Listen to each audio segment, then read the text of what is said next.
The bark was rough against my back, each uneven ridge digging into my skin like 1,000 tiny knives. My arms were pinned behind me, tied so tight I couldn't feel my fingers anymore. I shifted, testing the ropes, but they didn't budge. My head throbbed, my mouth was dry, and the cool night air sent shivers racing up my spine. I was naked, tied to a goddamn tree, in the middle of the woods. How the hell did this happen? The last thing I remembered was sitting at Rusty's bar, nursing my whiskey. Amanda, my wife, and I had fought earlier that evening. I couldn't even recall what started it. Something about me working too much and her feeling ignored. We'd been having the same argument for months, and honestly, I was tired of it. After a while, I'd stopped trying to explain myself. Amanda always found a way to twist things, and it was easier to just let her vent. But something about her tone that night had set me off. I'd stormed out of the house, needing a drink to cool my head. And then what? A sharp pain in my neck? A hand pulling me backward? Darkness. Now I was here, cold, humiliated, and furious. My mind raced with questions. Who would do this to me? And why? A twig snapped nearby, and my heart jumped. I froze, straining to hear over the sound of my own ragged breathing. The laughter came first, low, easy, and familiar. My stomach twisted. Then came the voices. Seriously, Brad, you're a bad influence on me, Amanda said, her tone light and teasing. Brad? As in Brad Daniels? Officer Daniels? The same Brad we'd invited to Ethan's birthday party last year? You're the one who said you needed a little excitement, Brad replied, his voice smug. I'm just giving you what you asked for. Their voices grew louder, closer. My pulse thundered in my ears as their footsteps crunched through the leaves. I wanted to scream, to demand they untie me, but my throat was dry, and I wasn't ready to see their faces. When they finally came into view, I felt like the ground had been ripped out from under me. Amanda was draped all over Brad, her arm looped around his neck, her head resting against his chest like she belonged there. At first, they didn't notice me. I might have been just another tree in the dark. But then Amanda's eyes locked onto mine. Her smile faltered. Oh, she said flatly. He's awake. Brad's lips curled into a smirk as he stepped closer. Morning sunshine. Sleep well.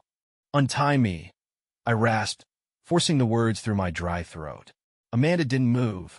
She crossed her arms and looked at me like I was a child throwing a tantrum.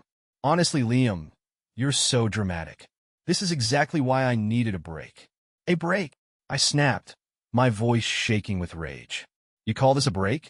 What the hell is wrong with you? Brad chuckled, sliding an arm around her waist. Relax, buddy. We're just having a little fun. Fun? That's what they called this. Tie me to a tree and leaving me exposed like some kind of joke. My fists clenched, the rope biting into my skin. Untie me, Brad. Now! He leaned in close, his breath reeking of cheap beer. See, here's the thing. I don't think you're in a position to make demands. Amanda laughed, a sound that used to light up my world, but now twisted my stomach into knots. Maybe this will teach you to appreciate me, Liam. You've been so distracted lately. It's like you don't even see me anymore. I don't see you? I spat. You're cheating on me with the town cop, Amanda. Her face hardened, and for a moment, I thought I saw a guilt flicker in her eyes. But it vanished as quickly as it came.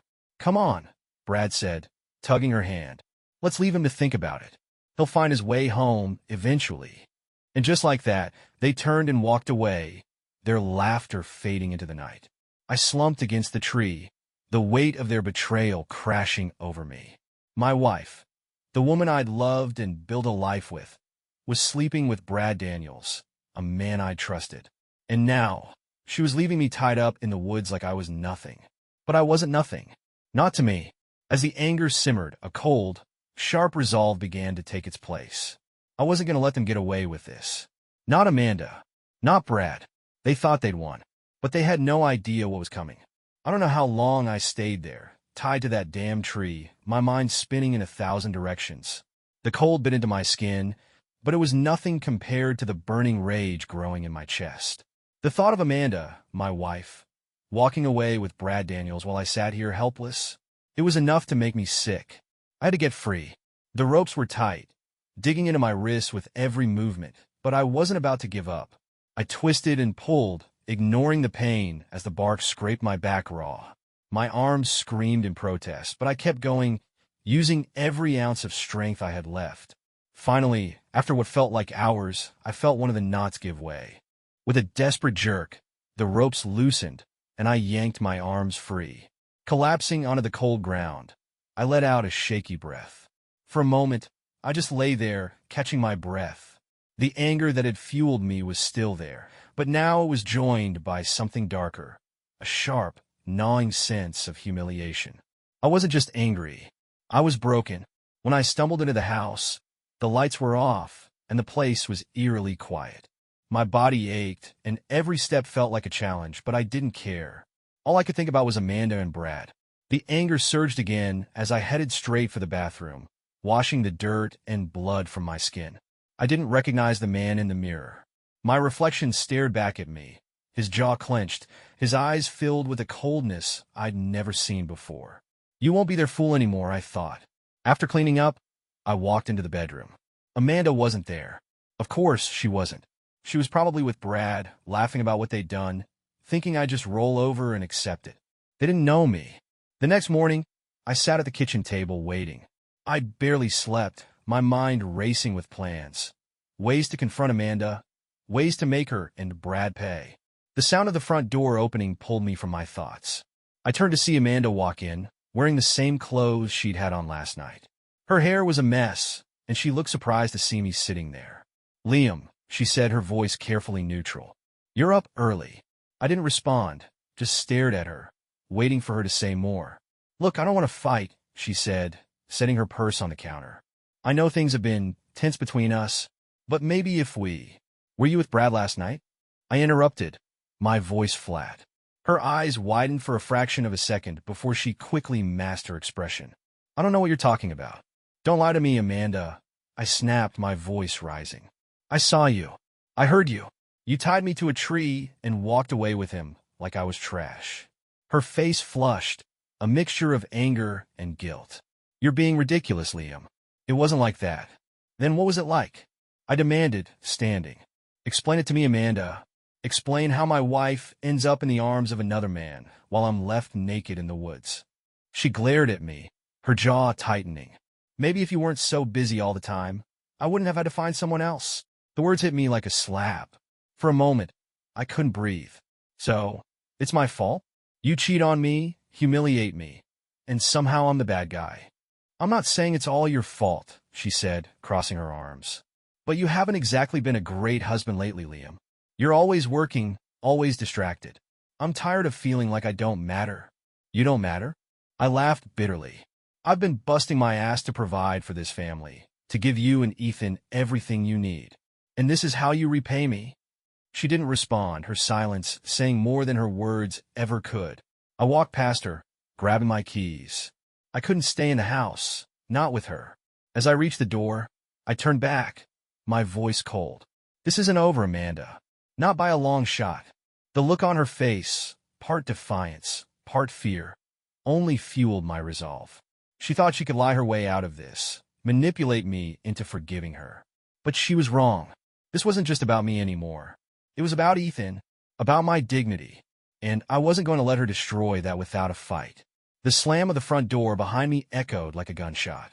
My hands shook as I gripped the steering wheel, my mind racing with everything Amanda had said. "Maybe if you weren't so busy all the time, I wouldn't have had to find someone else." The words looped in my head, each repetition hitting harder than the last. It wasn't just an excuse, it was a knife twisted into my back. I drove aimlessly through the quiet streets, the early morning sunlight casting long shadows across the town. The rage bubbling inside me wasn't just directed at Amanda anymore. It was at myself. How had I let things get this bad? Had I missed the signs? I pulled into the parking lot of Rusty's bar, the place where this nightmare had started. It wasn't open yet, but I didn't care. I parked, shut off the engine, and sat in silence, staring at the worn wooden sign above the entrance. For a moment, I thought about walking away from everything. Let Amanda have her new life with Brad. Let her deal with the fallout when their affair inevitably imploded. But then I thought about Ethan. His wide, innocent eyes flashed in my mind, full of trust that his dad would always have his back. No, I couldn't walk away. I couldn't leave him in the middle of this mess. He deserved better than that. And I deserved better than to be treated like a fool. I went back to the house hours later, my resolve hardening with every mile. Amanda was gone when I returned, probably off with Brad again. That was fine. It gave me the time I needed. Her phone was sitting on the kitchen counter, charging. Amanda rarely locked it, probably because she thought I'd never bother to check it. But today was different. I hesitated for a second before picking it up, my hands trembling slightly. I knew I might not like what I found, but I had to know. If I was going to fight back, I needed proof. Her text messages were disappointing, nothing incriminating. Either she was careful or had already deleted anything risky. But as I scrolled through her apps, I noticed a hidden photo folder. I tapped on it, but a password prompt popped up. My stomach clenched as I tried the obvious options. Her birthday, Ethan's birthday, our anniversary. Nothing worked. Then I typed the name that made my blood boil, Brad 123. The folder opened instantly. What I found inside turned my stomach. There were photos of Amanda and Brad in places I knew well. Our favorite diner, the park by the river, even our own backyard. In some of them, they were smiling like they didn't have a care in the world. In others, they were wrapped around each other, her hand on his chest, his lips on her neck. I scrolled through the photos, my vision blurring with anger. I felt like an outsider looking into someone else's life, a life where I didn't belong. Then I saw something that made my breath catch. One photo wasn't of Brad at all. It was Doug, our neighbor, the guy who always came over to borrow tools or hang out by the grill during summer cookouts. In the picture, Amanda was sitting on Doug's lap, her head tilted back in laughter. I clenched the phone so hard my knuckles turned white. How deep did this betrayal run? How many lies had Amanda told me? I closed the folder and set the phone down, my mind spinning. This wasn't just about Brad anymore. Amanda had been lying to me for far longer than I'd realized. That night, I sat at the kitchen table with a notebook and a pen, sketching out a plan. I didn't just want to confront Amanda. I wanted to expose her and Brad for what they were. But I knew I couldn't do it alone. Melissa's name came to mind almost immediately. She worked at the diner, and if anyone in town knew the gossip, it was her. She'd always been sharp, quick-witted, and most importantly, loyal. I grabbed my phone and called her. She picked up on the second ring. "Liam? Everything okay?" she asked, her voice concerned. "Not even close," I said, trying to steady my voice. "I need your help." "What's going on?" "It's Amanda," I said. "She's cheating on me with Brad Daniels. And I think there's more to it than that." There was a pause on the other end, followed by a sharp intake of breath. "That slimeball? Are you serious?" "Dead serious." "What do you need?" she asked without hesitation. I let out a shaky breath, grateful for her support. "I need information. If you hear anything about Amanda or Brad, anything about where they meet or what they're doing, I need to know." "You got it," she said. "And Liam? Don't let her get away with this." As I hung up the phone, a strange sense of clarity washed over me. For the first time since this nightmare began, I felt like I had some control. Amanda and Brad thought they could walk all over me. They thought I'd roll over and take it. But they were wrong. This wasn't the end of my story. It was just the beginning. The days that followed were a blur of quiet observation and careful planning. I spent my time looking for any hint of Amanda's activities. She was careful now, more guarded than I'd seen her in years, but I knew her habits. She liked routines, and people like that always slipped up. Melissa called me 2 days later, her voice low and urgent. "Liam, I heard something. Amanda and Brad were at the diner this morning. They sat in the corner booth, whispering like they didn't want anyone to hear." My grip tightened on the phone. "Did you catch anything?" "Just bits and pieces. Something about meeting later tonight. Around 9. That's all I got before I had to get back to work." "Thank you," I said, already moving to grab my keys. "Be careful, Liam," Melissa warned. "Brad's not just some guy. He's a cop. If he catches you snooping around, it could get ugly." "Trust me," I said, my voice colder than I intended. "I'm counting on it." I parked a block away from Brad's house that evening, the engine off and my headlights dimmed. It was a quiet street, lined with modest homes and trimmed hedges. This place was one of those cookie-cutter houses, the kind that looked unremarkable in every way, except for the truck parked out front. Amanda's car. I clenched the steering wheel, a surge of anger burning in my chest. It was one thing to suspect. It was another to see proof right in front of me. I slipped out of my car, keeping to the shadows as I moved closer. The curtains in Brad's living room were drawn, but a faint glow seeped through, casting distorted shapes against the fabric. I crept to the side of the house, crouching by an open window. Their voices drifted out, low but clear enough to hear. "Liam's been acting weird," Amanda said, her tone tinged with worry. "I think he's starting to figure things out." "So, what if he is?" Brad replied, his voice oozing with smugness. "What's he gonna do? Go crying to someone? Let him. He's harmless." I gritted my teeth, my fists clenched so tight I could feel my nails digging into my palms. "He's not harmless," Amanda said. "He's different lately. It's like he's watching me, waiting for me to slip up." "Let him watch," Brad said with a laugh. "You're with me now. He doesn't matter anymore." Their words stung, each one a blow to what was left of my pride. But I stayed silent, forcing myself to listen. "You think this is going to work out long-term?" Amanda asked, her voice quieter now. "Of course it will," Brad said confidently. "Once he's out of the picture, we'll have nothing to worry about. I've got connections, Amanda. He can't touch us." Out of the picture. The phrase hung in the air like a loaded gun. I slipped away before they could say more, my mind reeling. This wasn't just an affair anymore. It was something bigger, something more dangerous. When I got back to my car, I leaned against the door, my breath fogging the cool night air. I'd come here for proof, and now I had it. But I also had something else. The realization that Brad wasn't just a cheating cop. He was a threat. And Amanda? She wasn't the victim I'd wanted to believe she was. She'd made her choice, and now she was all in. I wasn't going to confront them yet. Not until I had more. But one thing was certain. If they thought I was harmless, they were in for a rude awakening.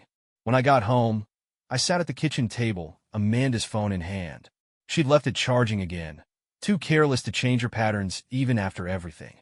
I didn't find much in her texts, but I checked her GPS history out of curiosity. That's when I saw it.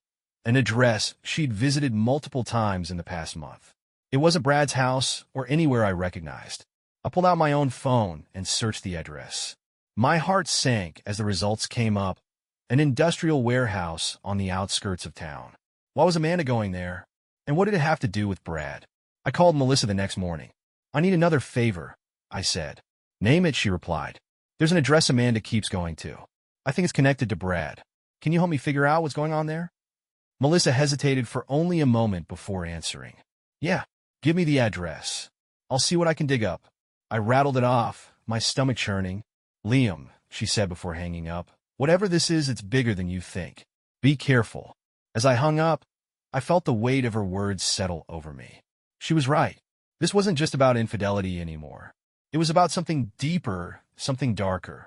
And I wasn't walking away until I had the full truth. The next day, I couldn't shake the tension in my chest. Melissa had promised to look into the warehouse, but I wasn't one to sit around waiting for answers. My instincts were screaming that there was more to this than what I'd already uncovered.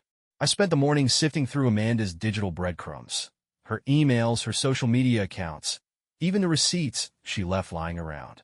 The woman was careless in some ways, meticulous in others. She thought deleting messages would cover her tracks, but she underestimated me. It wasn't until I went back into the folder I'd unlocked on her phone that I found it. A photo I'd missed during my first frantic search. It was a selfie Amanda had taken, her arm wrapped around someone else's shoulders. But it wasn't Brad. It was Doug. Doug had been our neighbor for years. Friendly, unassuming Doug. He was always quick to help with yard work or lend a hand fixing things around the house. We'd invited him over for cookouts, watched his dog when he went on vacation, even shared beers on lazy summer afternoons. And now here he was smiling back at me in a photo taken in what looked like a hotel room. The timestamp on the photo was from 6 months ago. My stomach turned as the realization hit me. Amanda's betrayal didn't start with Brad. It went back much further. I couldn't believe how blind I'd been. All those times Doug came by to borrow tools or chat over the fence. Was it all just a cover? I leaned back in my chair, the rage bubbling up again. It wasn't just the cheating that got to me. It was the audacity. Amanda had brought this into our home, right under my nose, and thought I'd never notice. I scrolled through the folder again, looking for anything that connected her affair with Doug to her current mess with Brad. There wasn't much, just a few photos, a couple of texts that didn't say much, but it was enough to confirm what I'd suspected. Amanda wasn't just disloyal. She was habitual about it. Later that afternoon, Melissa called with an update. "I've got something," she said, her voice low. "That warehouse Amanda's been going to? It's bad, Liam. Real bad." "What do you mean?" I asked, gripping the phone tighter. "It's not just some random spot. Brad's involved in something shady, money laundering from what I've heard. And Amanda? She's helping him." I felt the room tilt, my grip on reality slipping. "What?" "I've got a source who says Brad's been skimming off the top from local businesses he's supposed to be protecting. He's funneling the money through shell accounts, and Amanda's been helping him keep it quiet. I don't know how deep she's in, but it's not good." For a moment, I couldn't breathe. Amanda wasn't just having an affair. She was complicit in something illegal. "Liam," Melissa said after a long pause, "you need to be careful. If Brad finds out you're onto him, he won't play nice." I nodded, though she couldn't see me. "Thanks, Melissa. I owe you. Just watch your back, okay?" I spent the rest of the day in a haze, trying to process everything. Every time I thought I'd reached the bottom of Amanda's betrayal, I discovered a new layer. It wasn't just about infidelity anymore. It wasn't just about Brad. It was about lies, deception, and now criminal activity. That night, as I sat in the darkened living room, I thought about Ethan. He was upstairs, asleep in his room, blissfully unaware of the chaos brewing around him. I needed to protect him. Whatever it took, I had to keep him safe from this mess. Amanda and Brad thought they had me cornered, but they were wrong. They thought I'd just let this slide, that I was too weak to fight back. But they underestimated me. This wasn't just about revenge anymore. This was war. Ethan was my anchor, the one thing that kept me from completely unraveling. I sat at the kitchen table the next morning, watching him eat his cereal. His hair was messy, his pajama shirt slightly crooked, but he was grinning as he shoveled spoonfuls into his mouth. "Slow down, bud," I said, forcing a smile. "The cereal's not going anywhere." He giggled, milk dribbling down his chin. "But I'm hungry." For a moment, the chaos of the past week faded. Watching Ethan's innocence was like taking a deep breath after being underwater for too long. He had no idea what was happening between Amanda and me, and I wanted to keep it that way. But I knew it wouldn't last. After breakfast, I walked Ethan to the bus stop. As we waited, he grabbed my hand, looking up at me with those wide, curious eyes. "Are you and Mom okay?" he asked suddenly. The question hit me like a punch to the gut. "Why do you ask that?" I said, trying to keep my voice calm. He shrugged, kicking a rock with his shoe. "You guys don't talk as much anymore. And you're always mad." I crouched down to his level, placing a hand on his shoulder. "Hey, listen to me. None of this is your fault. Okay? Sometimes grown-ups have stuff to figure out. But no matter what, I'll always be here for you. That's a promise." He nodded, but I could see the worry in his eyes. The bus pulled up then, and he gave me a quick hug before running off. I watched him climb the steps and disappear inside, my chest tightening with every passing second. Ethan was smart. He could sense something was wrong, and I hated that. He deserved better than this mess Amanda had dragged us into. That evening, I made a decision. I called my sister, Sarah, and explained as much as I could without giving away the whole story. "Can Ethan stay with you for a few days?" I asked. "Of course," she said without hesitation. "But Liam, what's going on? Is everything okay?" "It will be," I said, though I wasn't sure if I believed it. "I just need to sort some things out, and I don't want him caught in the middle." When I told Ethan he'd be spending the weekend with Aunt Sarah, his face lit up. "Really? Can I play with Bella?" Bella was Sarah's golden retriever, and Ethan adored her. "Absolutely," I said, ruffling his hair. "You'll have a blast." He hugged me tightly before running off to pack, his excitement a stark contrast to the storm brewing in my mind.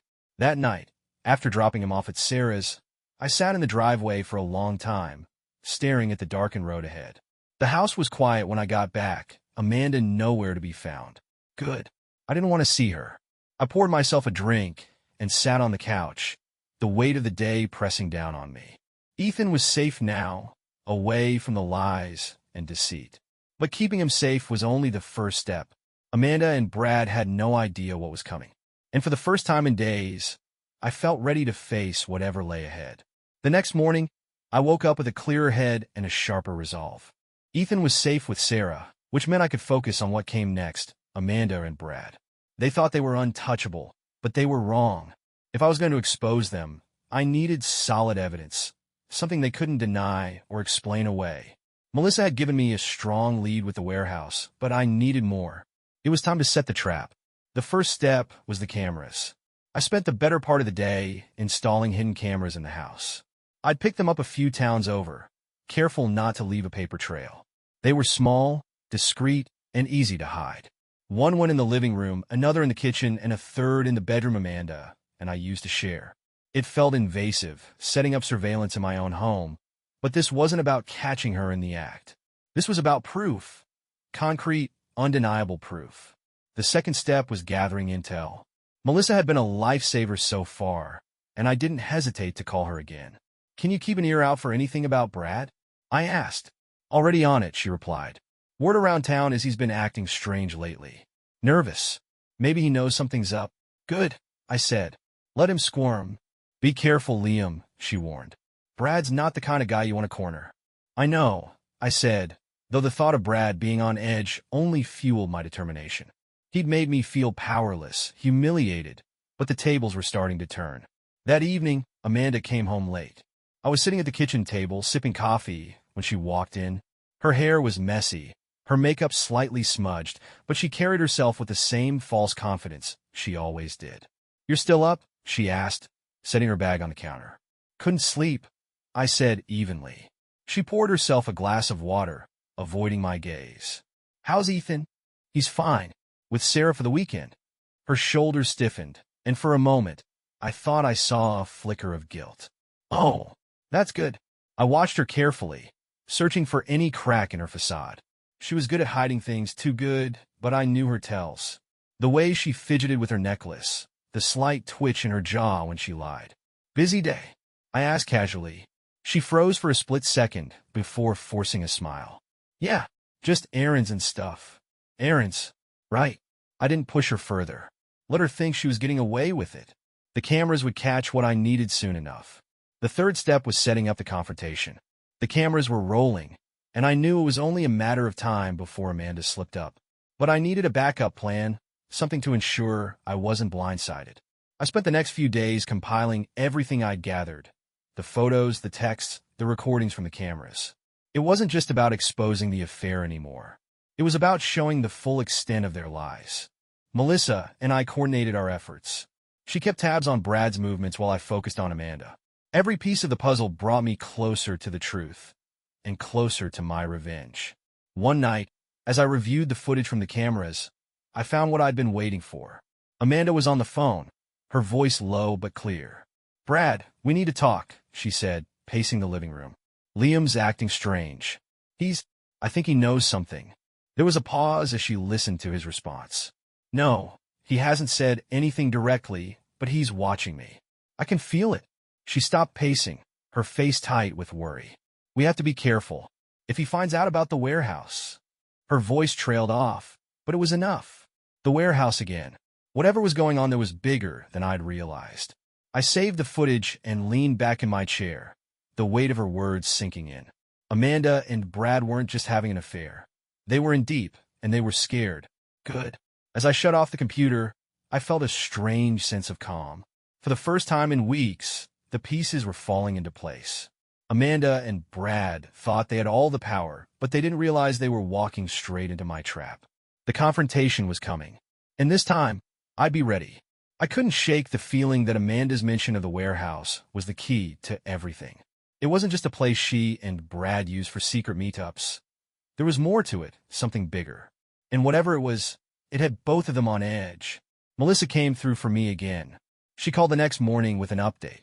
"Liam, I found out more about that warehouse," she said. Her voice was tight, almost nervous. "What did you find?" "It's not just a storage space," she said. "Brad's been using it to move money. Dirty money. I don't have all the details, but from what I've heard, he's involved in some kind of laundering scheme. And Amanda? She's helping him." The words hit me like a sledgehammer. "Are you sure?" "I wouldn't call you unless I was," she said. "It's bad, Liam. Brad's been doing this for years, and Amanda's been in on it for at least a few months. If the cops, or worse, the people he's working with, find out you're digging into this." She didn't finish the sentence, but I understood the implication. That night, I couldn't sleep. I sat in the darkened living room, the weight of what Melissa had told me pressing down like a vice. This wasn't just about infidelity anymore. Amanda and Brad weren't just breaking my heart. They were breaking the law. And if I wasn't careful, I could get caught in the crossfire. I poured myself a drink, the burn of the whiskey doing little to ease the tension in my chest. My thoughts kept circling back to Ethan. If this blew up, what would happen to him? I couldn't let Amanda's choices ruin his life. But I couldn't let her and Brad walk away unscathed either. The next morning, I drove out to the warehouse. The place was run down, a relic of the town's industrial past. Rusted metal siding clung to the building, and weeds grew wild along the cracked asphalt of the parking lot. I parked at a safe distance, using a pair of binoculars to scope out the area. A black SUV was parked near the entrance, one I recognized as Brad's. I waited, watching for any sign of movement. After about 20 minutes, the door opened and Brad stepped out, followed by Amanda. They were carrying a couple of duffel bags, their postures tense. I snapped photos with my phone, my hands steady despite the adrenaline coursing through me. Brad opened the trunk of his SUV, and they loaded the bags inside. I couldn't see what was in them, but I had a good idea. As they drove off, I followed at a distance, careful not to get too close.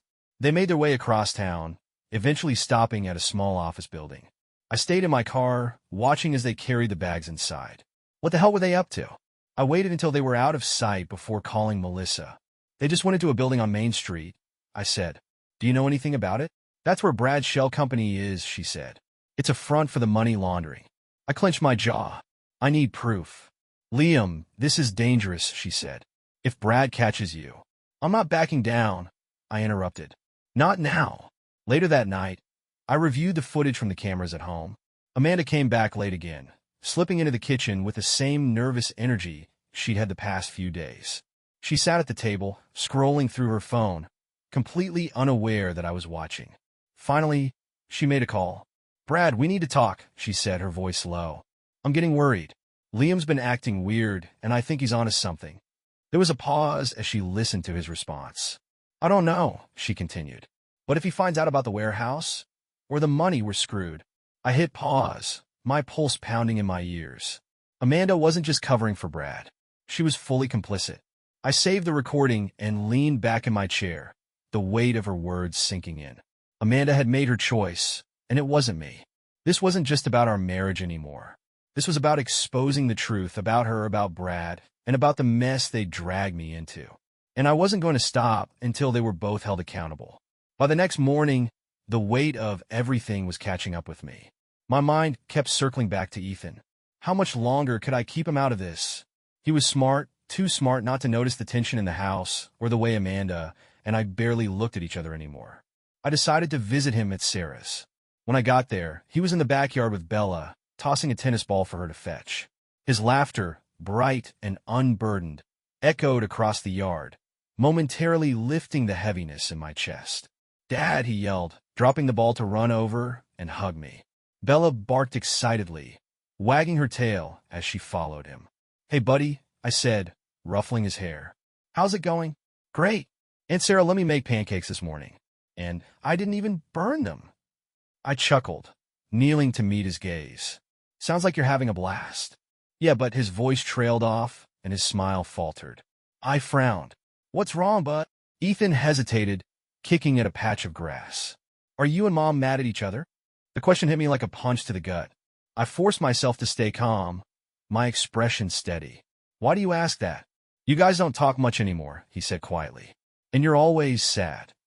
I placed a hand on his shoulder, my chest tightening. Ethan, I want you to know something, okay? None of this is your fault. Your mom and I, we're just trying to figure some things out. But no matter what happens, I'll always be here for you. That's a promise. He nodded, but his eyes were glossy, his young mind clearly grappling with emotions he couldn't fully understand. You're not going anywhere, right? The crack in his voice nearly broke me. I pulled him into a hug, holding him tightly. I'm not going anywhere, I said firmly. I'll always be here for you. That evening, after dropping Ethan back off at Sarah's, I drove home feeling heavier than ever. I parked in the driveway and just sat there, staring at the house where my marriage had fallen apart. I'd been so focused on exposing Amanda and Brad, on gathering evidence, and setting traps that I hadn't stopped to think about what it was doing to Ethan. He was caught in the middle of this, and I hated it. But how could I protect him from the truth when the lies were already tearing our family apart? When I walked into the house, Amanda was in the living room, scrolling through her phone. She glanced up as I entered, her expression guarded. "Where have you been?" she asked. "Seeing Ethan," I said flatly. She nodded, her gaze flickering with something I couldn't quite place. Guilt, maybe, or regret. "How is he?" "He's fine," I said, my voice colder than I intended. "Worried about us, but fine." Her eyes darted away, and she shifted uncomfortably. "I don't want him to get hurt in all this." "Then maybe you should have thought about that before you dragged him into it." I snapped, the words spilling out before I could stop them. Her head snapped up, her jaw tightening. "Don't put this all on me, Liam. You've been distant for years. Don't act like you're innocent in this." I wanted to argue, to point out every lie, every betrayal. But I stopped myself. It wasn't worth it. Not tonight. Without another word, I turned and walked upstairs, leaving her in the silence she'd created. That night, as I lay in bed, I stared at the ceiling, my thoughts consumed by Ethan. I had to finish this. I had to expose Amanda and Brad, not just for my sake, but for Ethan's future. He deserved a life free from their lies and corruption. And I was going to give it to him, no matter what it took. By now, every move I made felt like a step deeper into uncharted territory. The more I uncovered, the more complicated this web of lies became. Amanda and Brad weren't just sneaking around behind my back. They were tangled in something far darker, and I needed to bring it all to light. That morning, I called Melissa to lay out my plan. "I have enough to confront Amanda and Brad," I said, pacing the kitchen. "The photos, the recordings, even footage from the cameras. But I need to make sure they can't wiggle out of it." Melissa hesitated before responding. "You're walking a fine line here, Liam. If Brad catches on, he won't take this lightly." "That's why I'm not going in half-cocked," I replied. "I'm going to force their hand." The first step was organizing the evidence. I spent hours at the computer, sorting through photos, audio clips, and videos. The hidden cameras had been a goldmine, capturing Amanda's late-night calls to Brad and her nervous pacing as she muttered to herself about keeping things quiet. One clip stood out. "Liam's acting weird," Amanda said, her voice low as she spoke on the phone. "I think he's watching me. What if he finds out about the warehouse?" Brad's response was muffled, but the smugness in his tone was unmistakable. "He's harmless. Let him play detective if he wants. He's not going to do anything." Harmless. That word echoed in my mind, stoking the fire in my chest. Brad thought I was weak, a pushover. He didn't realize I'd been carefully dismantling the house of cards they'd built. The second step was bringing Lisa Grant into the mix. Lisa was a lawyer I'd known for years, sharp, methodical, and ruthless when she needed to be. I laid everything out for her, from the affair to the money laundering. Her expression was unreadable as she flipped through the photos and listened to snippets of the recordings. Finally, she looked up at me.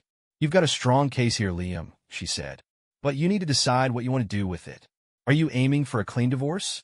Full custody of Ethan? Or do you want to take this further?" "Full custody," I said without hesitation.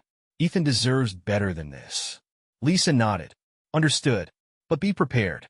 If Amanda fights back, it could get messy." "She won't," I said firmly. "Not after I show her what I have." The final step was setting up the confrontation. I waited until Amanda was out for the afternoon, probably with Brad, and set up the living room as my staging ground. I connected my laptop to the TV, ready to display every piece of evidence I gathered. When Amanda came home, I was sitting on the couch, the remote in my hand. She froze in the doorway, her expression wary. "What's going on?" she asked, closing the door behind her. "Sit down," I said, my voice cold. "We need to talk." She hesitated, but eventually, she walked over and sat on the edge of the armchair across from me. "What is this about?" she asked, trying to sound calm, but failing to mask the tremor in her voice. I didn't answer. Instead, I clicked the remote, and the first photo appeared on the TV screen. It was one of her and Brad, taken from her hidden photo folder. Her face drained of color. "Liam, I can explain." I clicked again. The next photo appeared. Then another. She stood abruptly. "What the hell is this? Have you been spying on me?" "Sit down," I said, my tone leaving no room for argument. Reluctantly, she sat, her hands gripping the arms of the chair. You've lied to me for months, Amanda, I said, my voice steady. And now I have proof. Of the affair. Of the warehouse. Of everything. Her eyes widened. You don't understand. No. I cut her off. You don't understand. You've been lying to me, to Ethan, to everyone. And I'm done. For the first time since this nightmare began, I saw genuine fear in her eyes. She opened her mouth to speak, but seemed to think better of it. I stood, leaning over the back of the couch. You're going to tell me everything, Amanda. And then you're going to decide how you want this to play out. The power shift was palpable. She wasn't the confident, defiant woman who had laughed at me in the woods. She was cornered, and she knew it. I didn't want this to happen, she said finally, her voice barely above a whisper. Save it, I said. You made your choices. Now, you deal with the consequences.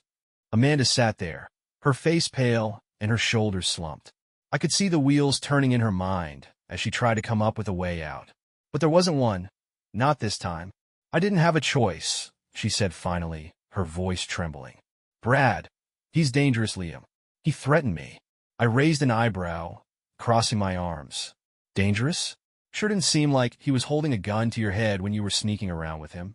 Try again. Her eyes darted to the screen where the evidence still flickered. A series of photos, text messages, and the recordings I'd carefully compiled. She let out a shaky breath. It's not just about Brad, she said, looking down at her hands. There's more to this. Start talking, I demanded, my patience wearing thin. Her next words froze me in place. Doug's involved too. Doug, my neighbor. The same guy who'd always acted like my friend, sharing beers on the porch and borrowing tools he never returned. I clenched my fists, my jaw tightening. What does Doug have to do with this? Amanda hesitated, her fingers twisting the hem of her shirt. He and Brad, they've been working together. Doug introduced Brad to a group of people, shady people, and that's how the laundering started. Brad handles the dirty money, and Doug helps move it through different businesses. And you? I asked, my voice sharp. What part did you play in all this, Amanda? Tears welled up in her eyes, but I didn't let them sway me. They said they needed my help, she whispered. It started with small things, running errands, delivering envelopes. But then it got bigger, and I didn't know how to get out. I stared at her, struggling to process what she'd just said. Amanda wasn't just having an affair. She wasn't just helping Brad launder money. She was tangled up in something far bigger than either of us had realized. And Doug, friendly, helpful Doug, was part of it too. My mind raced as I pieced everything together. Amanda's late nights, Brad's smug arrogance, Doug's constant presence in our lives. It all made sense now. They'd been running their operation right under my nose, using my home as a staging ground for their lies. You're unbelievable, I muttered, shaking my head. You dragged me into this. You dragged Ethan into this. I didn't mean for it to happen, she said, tears streaming down her face. I was scared, Liam. They threatened me. They said if I didn't help, they'd come after you. After Ethan. For a moment, I wavered. Was she telling the truth? Had she really been coerced into this mess? But then I remembered the footage of her pacing the living room, the way she'd laughed with Brad in the woods. Fear didn't explain all of it. You still had a choice, I said coldly. And you chose them. Over me. Over Ethan. Over everything we built together. Her sobs grew louder, but I didn't care. My focus had shifted. Doug was the missing piece in all of this. And if he was as deeply involved as Amanda claimed, I needed to take him down too. That night, I called Melissa. You're not going to believe this, I said, pacing the garage. Try me, she replied, her tone serious. Doug's involved, I said. He's been working with Brad, helping him move the money. Amanda just admitted it. There was a pause on the other end of the line. Doug, Melissa finally said. Are you sure? Dead sure, I replied. I need you to find out everything you can about him. His businesses, his connections, anything that ties him to Brad and the laundering. I'll get on it, she said. But Liam, this is getting dangerous. If Doug's involved, that means the circle is bigger than we thought. Be careful. After hanging up, I sat in the garage, staring at the photos and documents spread out on the workbench. The web of lies Amanda and Brad had spun was far more intricate than I'd imagined. But the more tangled it became, the more determined I was to unravel it. Amanda thought she could use fear as an excuse. Brad thought he was untouchable. And Doug? He thought his friendly facade would protect him. They were all wrong. The next morning, I couldn't shake the heavy weight pressing down on me. I sat at the kitchen table, staring at the mug of coffee in my hands as Amanda moved quietly around the house. The tension between us was a living, breathing thing, growing thicker with every passing second. I'd barely slept, my mind racing with thoughts of Doug and Brad, the web of lies they'd spun, and the role Amanda had played in all of it. No matter how much I wanted to convince myself that she'd been forced into this mess, the evidence told a different story. She wasn't just a victim. She was complicit. That evening, Ethan called from Sarah's house. His voice was bright and excited, telling me all about the games he'd played with Bella and the new Lego set Sarah had bought him. "Are you coming to get me soon, Dad?" he asked. My chest tightened. "Not yet, bud," I said gently. "Stay with Aunt Sarah a little longer, okay? She's got more fun stuff planned for you." "Okay," he said, though there was a hint of disappointment in his voice. "I miss you." "I miss you too," I said, my voice cracking despite my best efforts. "I love you, Ethan." "Love you too, Dad." After hanging up, I sat in silence, my hands trembling. Ethan didn't deserve any of this. He was just a kid, caught in the crossfire of decisions he had nothing to do with. And the thought of him losing the innocence that made him so bright and happy, it was unbearable. Later that night, Amanda and I crossed paths in the living room. She paused, her gaze flicking to me before quickly darting away. "Liam," she said hesitantly, "we need to talk." I leaned back against the couch, crossing my arms. "Go ahead." She took a deep breath, her hands twisting nervously in front of her. "I know you don't believe me, but I never wanted this to happen. I didn't mean to hurt you or Ethan." "Didn't mean to?" I repeated, my voice sharp. "Amanda, you didn't just hurt us. You betrayed us. You lied to me. You endangered our son. Do you even realize how far this has gone?" Tears welled up in her eyes, but I didn't let them sway me. "I know I messed up," she said, her voice breaking. "I know I don't deserve your forgiveness, but I just want to fix this." "Fix this?" I laughed bitterly. "You can't fix this, Amanda. You can't undo what you've done. The damage is already there." Her shoulders slumped, and she looked away, silent. For the first time, she didn't have a rebuttal or an excuse. After she left the room, I sat in the dark, grappling with the storm of emotions swirling inside me. Anger, sadness, betrayal. There was a time when I would have done anything to save our marriage. A time when Amanda was the center of my world. But that time is long gone. The woman I'd married wasn't the woman standing in my living room. And as much as it hurt to admit it, I knew our story was over. The next morning, I met with Melissa at the diner. She'd been working overtime, digging into Doug's background, and what she'd uncovered made my blood run cold. "Doug's businesses are all fronts," she said, sliding a folder across the table. "He's got shell companies scattered all over the state, and every one of them ties back to Brad. They've been running this operation for years, Liam. And Amanda? She's been helping them more than she let on." I flipped through the folder, my anger growing with every page. Bank records, fake invoices, and transactions that trace back to Doug's accounts. "They're sloppy," Melissa continued. "If we hand this over to the right people, they'll have no choice but to act." But what?" I asked, narrowing my eyes. "Brad's a cop," she said. "If he catches wind of this before we're ready, he could cover his tracks, or worse." I nodded, the weight of her words settling over me. We were walking a tightrope, and one wrong move could bring everything crashing down. That evening, I returned home more determined than ever. Amanda was sitting in the kitchen, her hands wrapped around a mug of tea. She looked up as I walked in, her eyes searching mine. "What happens now?" she asked quietly. I leaned against the counter, my voice steady. "Now I finish what you started, and when this is over, we're done." Her face crumpled, and for a moment, I almost felt sorry for her. But the memory of Ethan's voice on the phone, his quiet sadness, hardened my resolve. This wasn't about Amanda anymore. It was about protecting my son and making sure the people who betrayed us paid the price.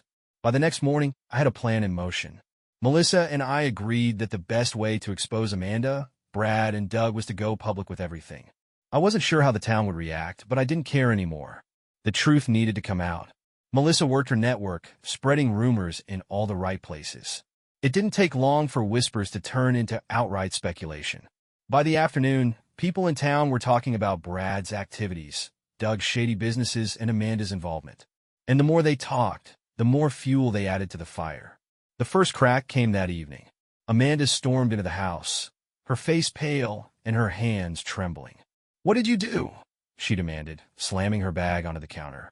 I leaned against the doorway, my arms crossed. "What are you talking about? People at work are whispering about me," she snapped. "Saying things about Brad, about Doug. You started this, didn't you?" I shrugged, feigning indifference. Maybe people are just finally seeing the truth. Her eyes narrowed, her voice dropping to a dangerous whisper. "Do you have any idea what you've done? Brad's furious. If he finds out you're behind this, let him find out." I interrupted, my tone icy. "I'm not scared of him. He's the one who should be scared." She stared at me, her mask of confidence slipping. For the first time, I saw real fear in her eyes. "You're going to regret this," she said, but her voice lacked the conviction it once had. The next day, the fallout hit Brad like a freight train. Word reached the mayor's office, and an investigation into Brad's conduct was launched. By noon, he'd been placed on administrative leave. Melissa called me from the diner with the update. "You're not going to believe this," she said, her voice tinged with satisfaction. "Brad showed up here an hour ago, yelling at Doug in the parking lot. They were arguing about money, big money. Looked like they were ready to come to blows." I clenched my fist, the satisfaction bubbling under the surface. Good. Let them tear each other apart. By the evening, the tension in the town was palpable. Everywhere I went, I felt people's eyes on me. They whispered behind their hands, their curiosity and sympathy blending into a strange cocktail of small-town gossip. At the grocery store, Mrs. Hargrove, the town's unofficial busybody, cornered me by the produce aisle. "Liam," she said, lowering her voice, "I heard about Amanda and Brad. I'm so sorry, dear. I can't believe she'd do something like that to you." I forced a tight smile. "Thanks, Mrs. Hargrove. It's been a lot." "Well," she continued, leaning in conspiratorially, "you're better off without her. And that Brad Daniels?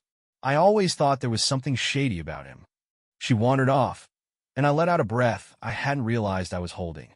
The attention was exhausting, but it was working. The more people talked, the less power Amanda and Brad had. That night, I reviewed the footage from the hidden cameras one last time. Amanda had been careful since the confrontation, avoiding phone calls and keeping her movements minimal. But I wasn't looking for her anymore. I was looking for Brad. Sure enough, around midnight, his truck pulled up outside the house. Amanda met him at the door, her face pale and drawn. "What the hell is happening?" Brad hissed, his voice low but furious. "Liam knows everything," Amanda said, her tone desperate. "He's been spying on me, on us." Brad swore under his breath, pacing the porch. "We need to shut this down. Now." Amanda looked hesitant, her hands twisting nervously. "What do you mean?" "I mean, we deal with him," Brad said coldly. I hit pause, my pulse racing. This wasn't just about lies or betrayal anymore. Brad was escalating, and if he thought he could deal with me, he had another thing coming. I saved the footage to my laptop and sent it to Lisa with a single message. "This ends tomorrow." The next morning, I woke up with a sense of grim determination. The endgame was finally in sight, but the tension weighed heavy on me. Brad was cornered, Amanda was unraveling, and Doug was running scared. They'd underestimated me, and now their house of cards was crumbling. As I reviewed the footage one last time, Amanda walked into the room. Her face was pale, her eyes puffy and red. She looked like she hadn't slept all night. "Liam," she said softly, "we need to talk." I didn't look up. "Go ahead." She hesitated, twisting her hands in front of her. "I know I've hurt you, and I know I've done things I can't take back, but I never wanted it to get this far." I finally met her gaze, my expression cold. "It got this far because you let it. You chose Brad. You chose Doug. You chose this mess." Her lower lip quivered, and tears welled up in her eyes. "I was scared, Liam. They threatened me. They told me if I didn't help, they'd come after you. After Ethan." "Stop," I said, my voice sharp. "I'm done listening to excuses. You didn't just help them, Amanda. You were part of it. You lied to me. You lied to Ethan. You put us both in danger." Her tears spilled over, and she sank into the chair across from me. "I'm sorry," she whispered, her voice breaking. "I know I don't deserve your forgiveness, but I'm begging you. Please don't let this destroy everything." "Destroy everything?" I repeated, my voice bitter. "Amanda, you already did that. The moment you decided to betray me, you destroyed everything we had. She sobbed quietly, her shoulders shaking as she buried her face in her hands. For a brief moment, I felt a flicker of pity. This was the woman I'd built a life with, the mother of my child. I'd loved her once, deeply. But that love had been chipped away piece by piece until there was nothing left. You want to fix this? I said, finally, my tone firm. Then tell me the truth. All of it. No more lies. No more half-truths. Everything. She looked up, her eyes wide and glassy. I've already told you. No. Interrupta. You've told me bits and pieces, Amanda. Enough to keep me off your back. I want the whole story. For the next hour, she spilled everything. How it started with Doug, his business opportunities, and how he roped her into running errands. How Brad got involved later, using his badge to intimidate local businesses into cooperating. And how Amanda had slowly been dragged deeper and deeper until she felt there was no way out. They made me feel like I had no choice, she said, her voice barely above a whisper. But I see now. I should have come to you. I should have trusted you. I leaned back in my chair, letting her words sink in. There were no surprises in her confession, just confirmations of what I already knew. Why now? I asked, my voice cold. Why come clean now, when you know it's already too late? Her face crumpled, and she shook her head. Because I've lost everything, Liam. And I can't lose Ethan, too. Her words hit me harder than I expected. I thought of Ethan, his innocent smile, and the way he still looked at Amanda like she hung the moon. He didn't know what she'd done, and part of me wanted to keep it that way. But I couldn't ignore the damage she'd caused. You should have thought about that before you dragged us into this, I said, standing. Now, it's out of my hands. Her eyes widened in panic. What do you mean? I mean, the evidence is already with Lisa, I said. And it's only a matter of time before Brad and Doug go down. If you want to save yourself, Amanda, I suggest you cooperate. She opened her mouth to respond, but no words came out. Her shoulders slumped, and for the first time, I saw defeat in her eyes. That night, as I sat in the living room reviewing my next steps, Ethan called. His voice was bright, oblivious to the storm brewing around him. Dad, when are you coming to pick me up? He asked. Soon, buddy, I said, my voice softer than I intended. Aunt Sarah treating you okay? She's great, he said. But I miss you. And Mom. My chest tightened. I miss you too, bud. I'll see you soon. As I hung up, I stared out the window into the darkened street. Tomorrow, the truth would come out. And no matter how messy it got, I'd make sure Ethan came out of it unscathed.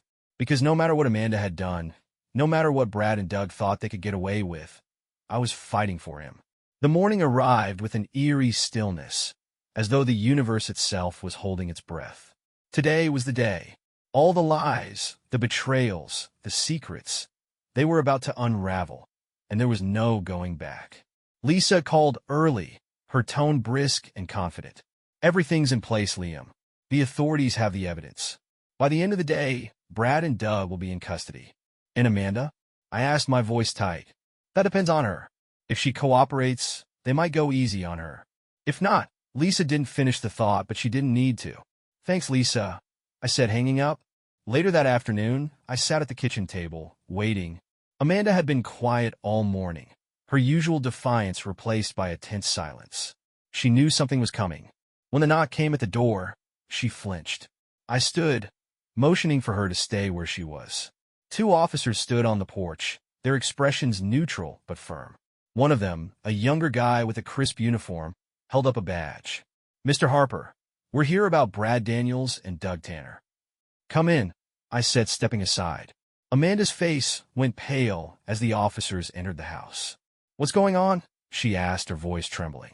They've been implicated in a money laundering operation, the younger officer said, his tone professional. We understand you may have information that could assist in the investigation. Amanda's eyes darted to me, panic flashing across her face.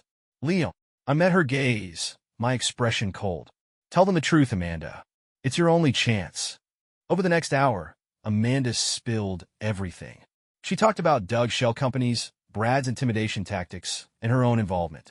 The officers took meticulous notes, asking pointed questions as they pieced together the full extent of the operation. When it was over, Amanda sat slumped in her chair, defeated. What happens now? She asked quietly. That depends on the prosecutor, the officer said. If you cooperate fully, they may offer leniency. Amanda nodded, her hands trembling as she clutched her mug of untouched tea. By the evening, the news had spread. Brad and Doug had been arrested, their mugshots plastered across every local news outlet. The town buzzed with shock and speculation. The once respected officer and friendly neighbor now exposed as criminals. Amanda's name wasn't mentioned, but the whispers had already begun. People knew. That night, after the officers left, Amanda and I sat in the living room, the silence stretching between us like a chasm. I never wanted it to end like this, she said finally, her voice barely above a whisper. But it did, I replied. And now you have to live with it. She looked at me, her eyes filled with tears. Do you hate me? I thought about it. About everything she'd done, the lies she'd told, the pain she'd caused. Hate was a strong word, but it wasn't far from the truth. I don't hate you, I said after a long pause. But I don't trust you, and I can't forgive you. Not now. Her tears fell silently, and she nodded, as though she'd expected that answer. The next day, I picked up Ethan from Sarah's house. He ran to me, throwing his arms around my waist. Dad! Hey, buddy, I said, hugging him tightly. You ready to come home? Yeah, he said, his face lighting up. Did Mom come too? I hesitated, kneeling to meet his gaze. Not this time, I said gently. She has some things to take care of, but we'll figure it out, okay? He nodded, his innocence a stark contrast to the chaos I'd just endured. As we drove home, I felt a strange sense of peace. The storm was over. Amanda and Brad's lies had been exposed, and Doug's operation was dismantled. The road ahead wouldn't be easy. Ethan would have questions, and Amanda's presence in his life would have to be carefully managed. But for the first time in weeks, I felt like I could breathe again. Ethan deserved a fresh start, and so did I. As I pulled into the driveway, Ethan looked at me, his wide eyes filled with curiosity. Are we going to be okay, Dad? I smiled, ruffling his hair. Yeah, buddy, we're going to be okay. And for the first time, I believed it.